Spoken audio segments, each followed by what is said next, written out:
এই হসপিটালে একজন ওই যে লাশ কাটে না, ওই যে মেডিকেল স্টুডেন্টদেরকে লাশ কেটে দেখায়, তা আমার এক স্টুডেন্ট সেখানে, উনিও ডক্টর মাশাআল্লাহ, উনি বলছেন যে যখন লাশ কাটার জন্য নিয়ে আসলো মেডিকেলে, মনে ফার্স্ট ইয়ারে কি সেকেন্ড ইয়ারে এটা করে, তোমাদের ফার্স্ট ইয়ারে মনে হয়, সেকেন্ড ইয়ারে মেবি।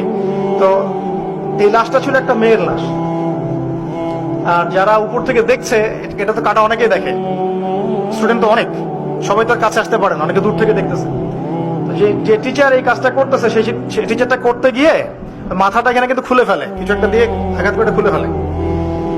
তখন উনি বলছেন যে এই যদি হয় শেষ পরিণতি, তাহলে তোমাদের তো লিপস্টিকের কি দরকার আছে। টিচার বলছেন এই কথা। আমার স্টুডেন্ট এখন বলছেন যে ওই দিন এই কথাটা আমার মাথায় এমন ভাবে ক্যাচ করেছে যে তারপর থেকে সেটার জীবনটা পরিবর্তন করেছে, পর্দায় আসা শুরু করেছে।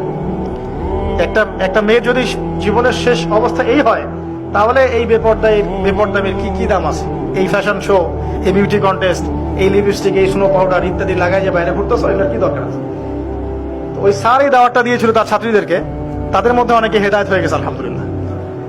এটাই বলছি যে আমরা কিন্তু সবাইকে চলতে ফিরতে হেদায়েত এর পথে আনার চেষ্টা করতে পারি।